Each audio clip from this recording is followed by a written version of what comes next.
Coming up today on Locked On at Texas Tech, who from the Big 12 is getting a mention in the coaches' top 25 poll, and what does that mean as far as resume building opportunities for the Red Raiders? And we hear from a guy who became one of the best individual storylines of 2023. Next on Locked On Texas Tech.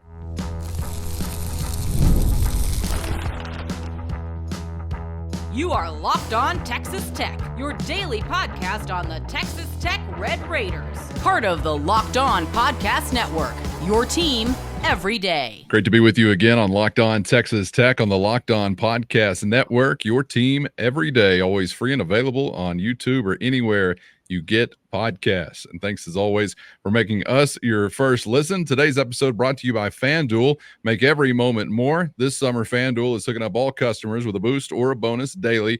That's right. There's something for everyone every day, all summer long. So visit FanDuel.com to get started. With the only Chris Level, I'm Casey Cowan. Chris, great to be back with you. And another one of those checkpoints along the timeline towards the regular season as fall camp is in progress. Kickoff just around the corner within the month as the Red Raiders open up the year with Abilene Christian. And we've got a top 25 preseason poll, this of the coaches variety that we'll spend a little time as we kick off our show today discussing. Also want to get to highlighting and hearing from a really intriguing guy this time around on the defensive side of things for the Red Raiders, and Ben Roberts, who will be one of the men in the middle and one of those pleasant surprises from a season ago, a guy that was thrown into the fire and refused to leave that fire, so to speak, as he really cemented a spot there for Tim DeRuyter in the Texas Tech defense. We'll get to hearing from Ben Roberts coming up in just a moment. But as for the coaches poll, Chris, of course, interested to see who's going to be popping up in the Big 12 Conference and who or who isn't maybe on a list of opponents for Texas Tech this season. As far as those who are on the list from the Big 12 Conference, Utah leads the way at number 13. K-State, Oklahoma State follow at 17 and 18. Arizona and Kansas make the top 25 at 21 and 24 respectively. So I want to get your thoughts on what it means for Texas Tech as far as who's there and who isn't on the schedule. But what do you make in general of that grouping from the Big 12 Conference being represented? Yeah, and also if you go even further, West Virginia at 33, Iowa State at 36, and tied for 43rd, UCF and Texas Tech. So a couple of things here. Polls, you know, more so than ever, don't ultimately matter, but they do. I mean, they're always going to be there. We're always going to talk about them and reference them. They're always going to be on the number next to the team on the TV screen. And if you have two teams with numbers next to them, you're just inherently going to go, okay, I think I'm a little more interested in this game. That's just how it works. Does it decide anything?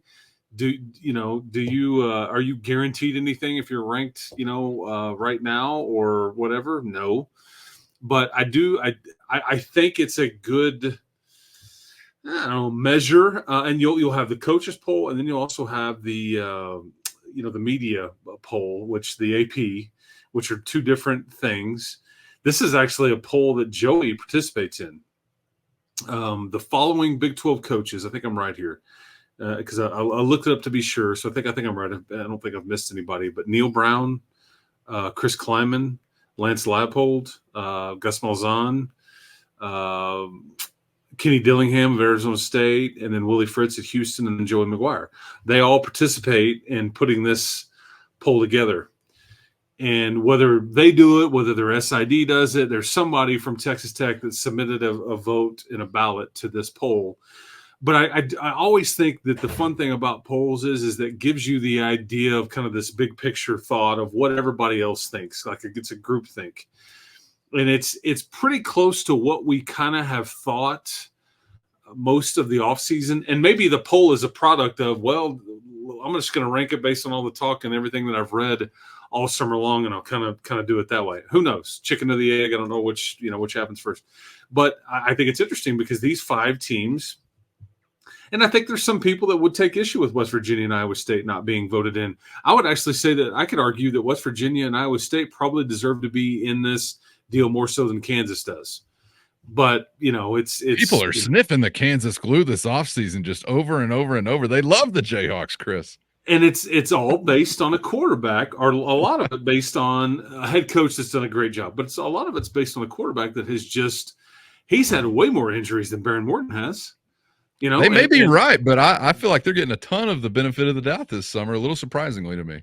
I would agree. And they have no home games, 0, because they're playing their home games at Arrowhead. So that's going to be a totally different dynamic. So anyway, that's nor here nor there. The point is that of the 5 teams that are ranked, you only play 2 of them in Oklahoma State and Arizona. I think that's fascinating. Now, in that others receiving votes, and the 2 teams that I think you could have argued that maybe did deserve to be in the back end of this poll, West Virginia and Iowa State. You got games against those guys. So I think that's, but I think that it's pretty, because Utah and Kansas State and Oklahoma State, they're kind of, they're what is it, 13, 17, 18, and then obviously Arizona and Kansas at 21 and 24. But I love the poll, even though it is meaningless, but it's not. I mean, it's like I'm talking out of both sides of my mouth because I'm always going to talk about it, reference it, and all that. But at the end of the day, it doesn't mean anything. But this is one that Joey participates in. There are fun parts of the poll. One of those being when they put a spotlight on it and pair it with a free steak lunch down on Avenue Q, RIP. Chris, I'm wondering, we make these jokes every time. Sports Information Directors poll, shout out to all the SIDs. Have you really known coaches to participate in this, not participate in this? Is it case by case, or do the majority of them not, or are they in more than maybe we think they're in? I think, I've known 1, 2. I think typically in most cases, I think it's in tandem. Gotcha. I think in some cases it's like, hey man, I don't have time for that. Put who you want. Although I hate these teams, I like so-and-so, used to work for me, great dude, so put them high. And then right. and they send, whoever they're designated. And it could be somebody like an ops person, an SID person. There's just no telling. It's just kind of how it's delegated. But keep in mind, and this is where it gets tricky for like this poll. Joey's name and all these names I mentioned, like, and here's some of the other names that are in this particular edition. Sonny Cumbie, Jeff Traylor, also a Joey McGuire friend, and also interviewed for the Texas Tech job. Kirby Smart, Ryan Day. So you got Georgia and Ohio State, Kalen DeBoer, the new Alabama coach. Marcus Freeman, Dan Lanning at Oregon, who was a Joe. So there's some big names in this deal, and then plenty of Big 12 flavor. What's fascinating though is that you get toward the end, and I think that it kind of becomes made public. And so people will know exactly what you thought and who you put where. And so there's some, which is not a bad thing. There's some accountability there. So if you're not participating in it and somebody else did it and they didn't do it the way you wanted, you're the one that's going to be asked about it, not some mysterious person within the department or the program. And I think that's pretty, so anyway, interesting. I was just curious. Interesting conversation. I know we joke about it, and I know that is a real thing. That joke is rooted in truth in some instances, but I just wondered maybe what the percentage would be. And, if we kind of are laughing about a coach having time or not having time for things like this, if your coach is like, oh, hell yeah, I got time to fill out a top 25 poll and scout every team in America, you may be thinking, do you? Do I want you to? Or maybe are we getting ready for ACU or Washington State or all these others? So kind of funny to think about it. I don't want my head coach spending too much time worried about how the poll looks or if he was right or wrong. And I also don't want to hear about how good of a golf handicap that any head coach of mine has, because that sport takes a lot of time and effort. And if you're really good at golf, my grandfather always said, man, be careful about people that are really good at golf in this world. It takes a lot of time. It takes a lot of time and effort to be good at that sport, which is true. And if you have it, great. But it's like, it probably means you're neglecting other parts of your wife, your job, your kids, whatever. So, Or your don't necessarily want to hear about it from our head football coach. A couple of candidates for president of the United States of America. That's okay. Chris, I want to dive into this portion of the schedule early on for Texas Tech. I mean, fairly early on. And I mentioned this on a previous episode, as a matter of fact. First, today's episode brought to you by FanDuel. And summertime means baseball, burgers, and money in the bank when you're picking a winner with FanDuel. And this summer, FanDuel is hooking up all customers with a boost or a bonus daily. That's right. There's something for everyone all summer long. So head on over to FanDuel.com and start making the most out of your summer by beating the heat with a refreshing parlay. An over-under play, or by getting the moneyline mojo working. Visit FanDuel.com and make a splash by adding a big win to your summer bucket list with FanDuel, official sports betting partner of Major League Baseball. I mentioned this on a previous episode, as a matter of fact, because obviously Tech is not appearing on this list, and 43, there's no such thing. I hate to break it to you out there. There's no tied for 43rd in a top 25 poll. We know the ARV category also receiving votes is out there, but you get the idea. But Chris, I think we're obviously entering a year where Texas Tech is not getting any benefit of the doubt, and I'm not here to suggest that they should at all. We got some rolling in to last year to a degree, just as far as maybe some preseason articles and things like that, talking about Texas Tech potentially being a dark horse contender. But the overarching point is it feels like you're really going to have to go out and prove some things to get on any kind of relevant radar. You're really going to go out and have to take some things back as far as any attention on a national platform, and I'm totally fine with that. But here's the question. If you are successful to begin the year, how long do you really actually have to be ultra successful to get some of that attention? Because as you start out the year, kind of feeling like you could be a handful of games or more, even possibly winning those games, until you really have a chance to turn some heads. And maybe some of these teams, I don't know, find a way to be relevant by week 4 or week 5, like Arizona State, not relevant preseason wise, but who knows by the time you get there what's happening on September 21st, I guess. But ACU, Washington State on the road, North Texas, Arizona State, Cincinnati, that's your handful of ball games to open the year. And again, even if you're successful in them, I don't know, how many heads you're actually going to be turning via those wins. So I'm wondering, Arizona is the next one I didn't mention, game 6, preseason love, but are they there by that time? God only knows. But I'm kind of wondering, when do you think Tech might even have a chance to start peeking into something like this if they are stacking up some of these wins? Some of this is based on what everybody else does too. Okay. Yeah. Whether you have a chance to move up, others need to move down, obviously. So some of this is impossible to answer. It's just kind of what else happens out there. But if you win in Pullman on the road, because of where that game is, and because I think that Washington State gets a little bit of credit based on how they've been recently. They didn't finish up the year last year like they wanted to and all those things. But I think you'll get some credit there. But to your point, that's the scary thing about playing the Abilene Christians in the North Texas is you just don't get any credit for beating those teams. You're supposed to. And those games, as you and I know, could be fairly tricky and tough to maneuver through. We gave you that number the other day or I think it was you and I texting back and forth about the North Texas game. You're 4-4 against that program in the last 8 times. Texas Tech and North Texas, 4-4. They're straight up 500 in the last 8 matchups. Now, some of those were a long time ago. Some I'd like to forget in the mid to late 90s. But you won't get much credit there from the national folks. I'm not even sure you're going to get that by beating Cincinnati or Arizona State. I think both teams won 3 games there last year. Or they had three wins each. The Arizona one. So you're already talking. You could be at 5-0.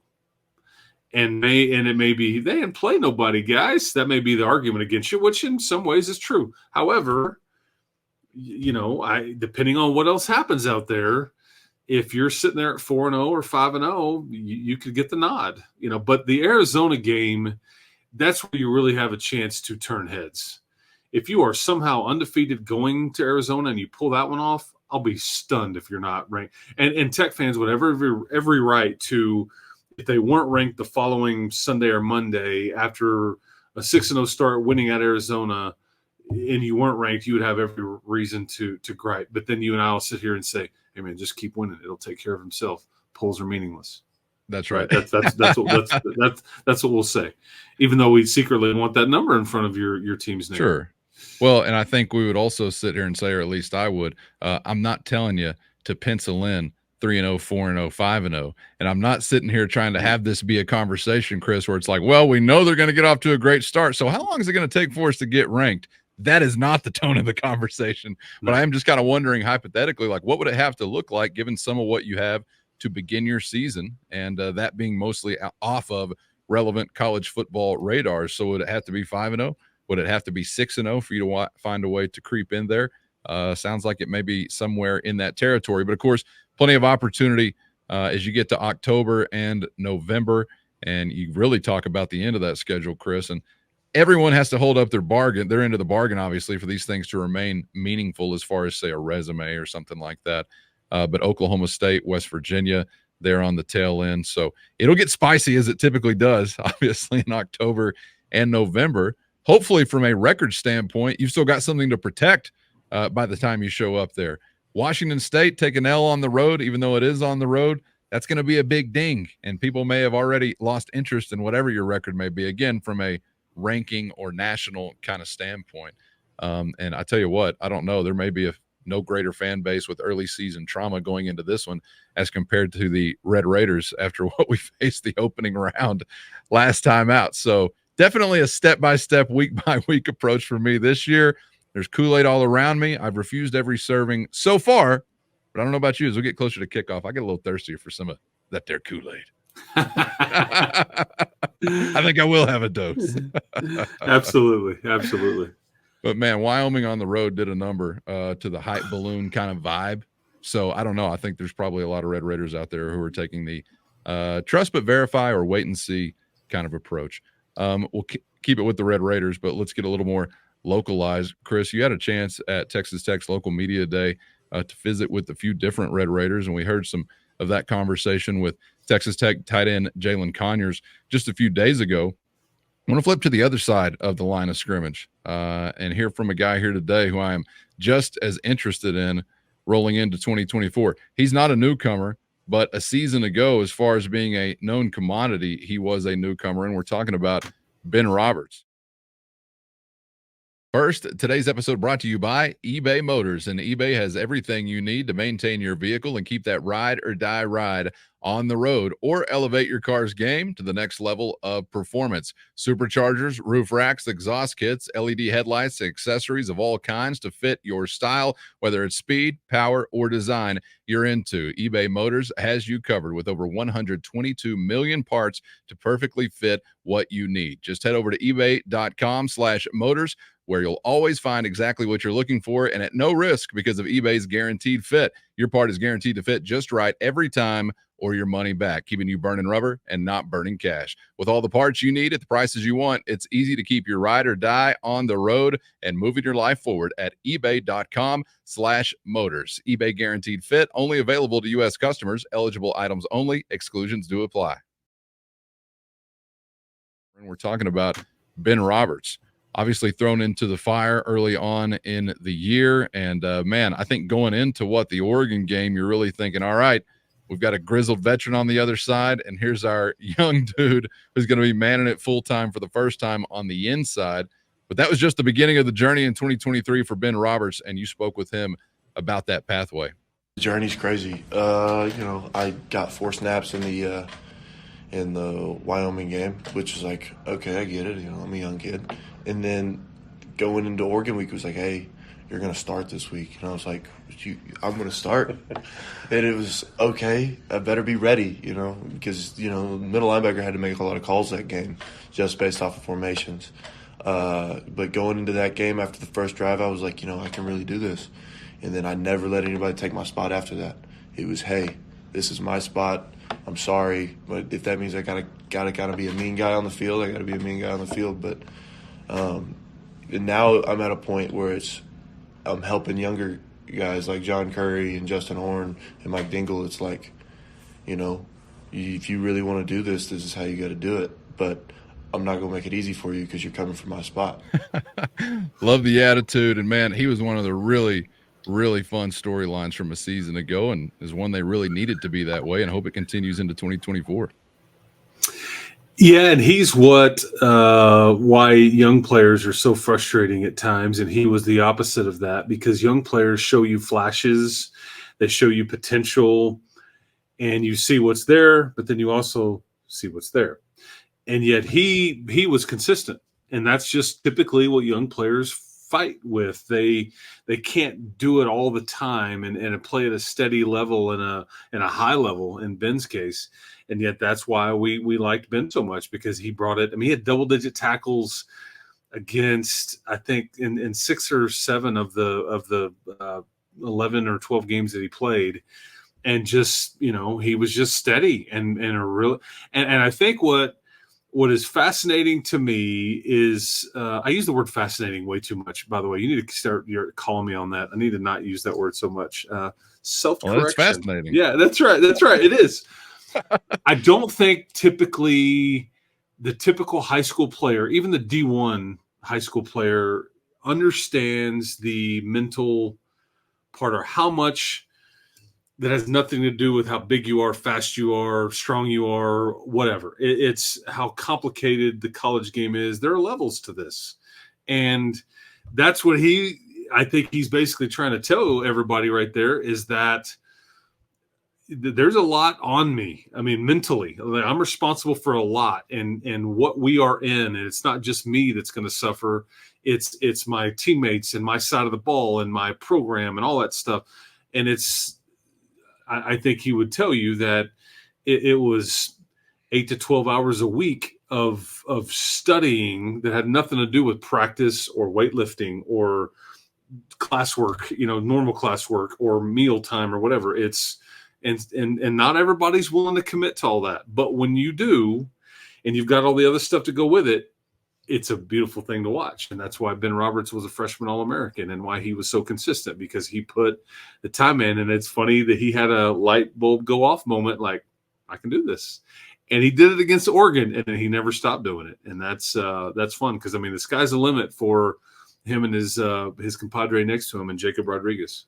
Well, and it's really cool, too, for a guy that young to be able to do what he did on the field, because if he has that type of personality, you just think, boom, instant leader, because he's got credibility immediately. And he did it at such a young point, or early point in his Red Raider career. And, of course, he is part of a tandem that we feel like makes up arguably the best, or one of the best, certainly, position groups on the team there, with Jacob Rodriguez on the inside.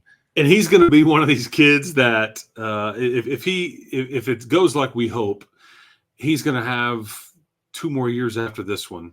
And maybe he's good enough to leave early, but I mean, he should have a very productive college career. And I hope it's all here in Lubbock.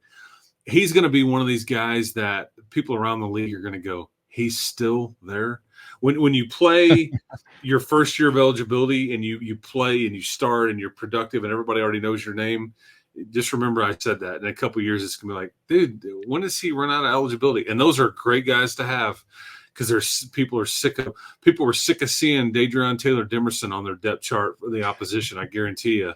And those are usually the guys you really want on your team. There's several of those on the opposition that I'm glad are gone now. But, Ben will be one of those guys, because he was so good early.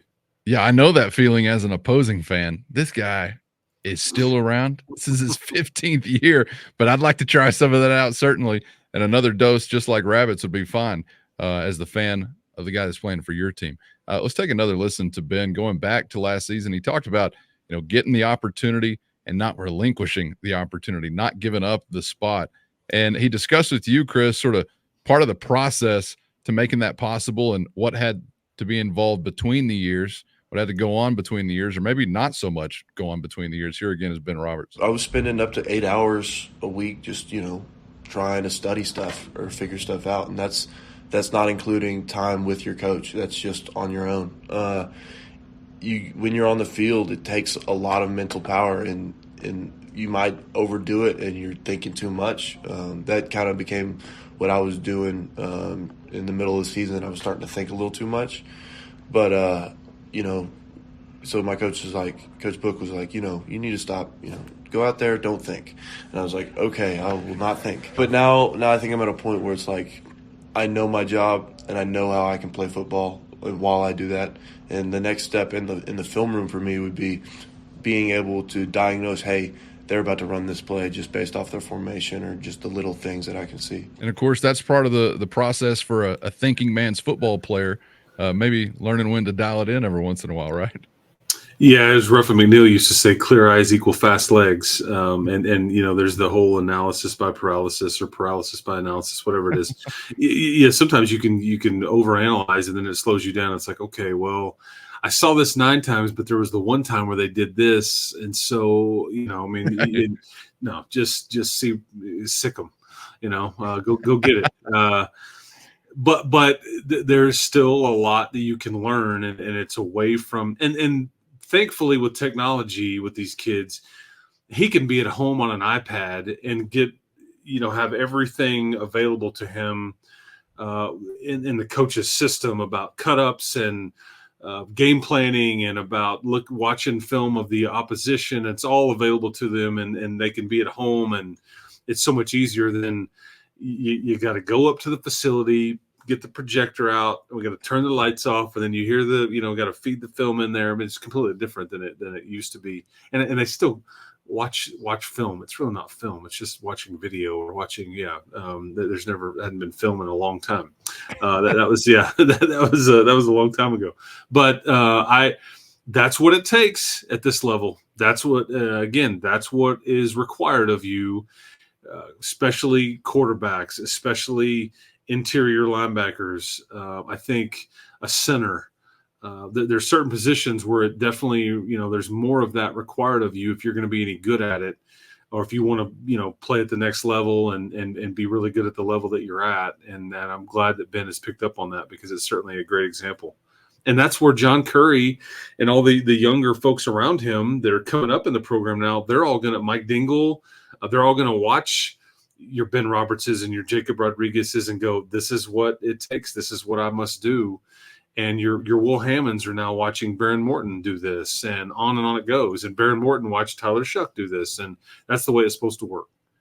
Man, and one of those things, just thinking about preparation, one of those things I'm really excited to see come online and maybe get some shots of here or there from Texas Tech in their new training facility is the immersive, like, virtual reality room, not just screen or headset or whatever, but I mean, we're talking a widescreen room that's covered on all angles to where, I mean, you feel like, I guess you're out there almost, maybe aside from the snot flying or something like that. I had a friend of mine that toured the Denver Broncos facility, I think it was about 6 to 8 months ago. And he said, man, I just left the Broncos facility, and it's unbelievable. And he said, and they have a system in their facility. It's a VR room or whatever. And it's just a whole wall where you can put, the opposition up there, and like you can walk through and kind of mimic and go, okay, if he goes here, but it's life size and all that. And the people were telling us Texas Tech is the only other folks that are supposed to have a system like this. And I'm sure there's going to be others since, but that's one of the things in that new building that I think that Joey is as excited about as anything, because boy, you get a real walk-through look and can really simplify for younger players, older players, or whatever. And you get a great look at it without having to have your whole team up there, having scout team guys. You just put the opposition up there and with their jerseys on. I mean, you can play with it and all that, but it's a heck of a tool. But these are some expensive toys, but this is the way the game is going. That's exactly right. And if you're not competing in that area as well, as far as utilizing technology and innovation, those elsewhere will be. You can rest assured of that. So glad to hear Texas Tech once again being at that forefront. Before we get out of here, Chris, anything, as we're here into the second day of the week, pads are on at fall camp. Anything from fall camp that we need to put on our radar? I know we had another conversation about another offensive lineman who was dinged up, and Davion Carter, a guy who is fighting right now, I think is a depth piece, but you never know. May have found his way within the interior to a starting spot by the time they kick things off.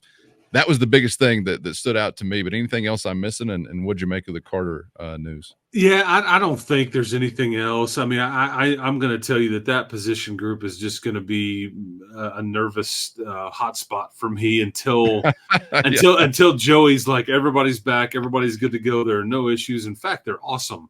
And even then, I'll be like, okay, well, you need to see some games with it, and what does the chemistry look like? But yeah, a little. I don't know, probably not the best start per se for our guy Clay McGuire and trying to put that group together, knowing that he doesn't have all his pieces right now. And this is kind of the group we're wanting to build chemistry with and all the reps together.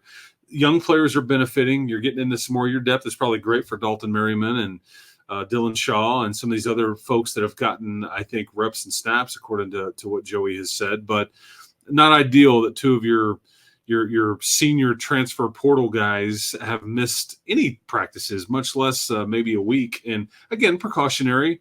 You're trying to be smart here, but that's it's fair to be curious and to be worried. But there's really no other headline for me out of practice just yet, other than that position group, and it was already kind of a question mark going in too. So yeah, well, it seems like maybe the only other thing that I would make note of was it sounded like Sterling Porcher, I can learn, I can be coached, did return to some activity as they anticipated as you got into I would say the second week, although it wasn't a full week last week, but it sounded like that at least made some progress like they hoped it would. He's broken the seal on his fall camp, yes. But let's just hope it all stays this way, and then we can get some continuity. That's what you're ideally what you're hoping for. Because, again, I've said this before, there's a lot of coaches that will say an offensive line, sometimes it takes 3 to 4 weeks into a season to really gel and figure out what each other is doing and all that. And so any time in practice, you just don't want to miss those chances. So we'll see. Yeah. But other than that, I think pretty quiet, which is not a bad thing. Yeah, not a bad thing at all. I wouldn't mind it. Only just getting excited about maybe seeing some guys for the first time, but otherwise running smoothly would be a fine headline to deal with. It's still early, folks. August 31st, just around the corner, though. All right, Chris, appreciate your time and insight as always. Enjoyed it, man, and we'll see you on the other side. Guns up, manana, people. I promise not to say fascinating too much next time. But, hey, man, if you're here, I would be fascinated the next time that we can talk. Giddy up. Thanks for being a part of this, and we'll talk to you tomorrow. Absolutely. Get subscribed on YouTube or anywhere you get podcasts so you never miss an episode. Thanks for making us your first listen. Of course, one of the best ways to help us grow the show is to comment anything below. And for that second listen, dial up Locked On Big 12, also on YouTube or anywhere you find your podcast. For Chris, I'm Casey. Thanks for being out there, and we hope to see you back for the next round on Locked On Texas Tech.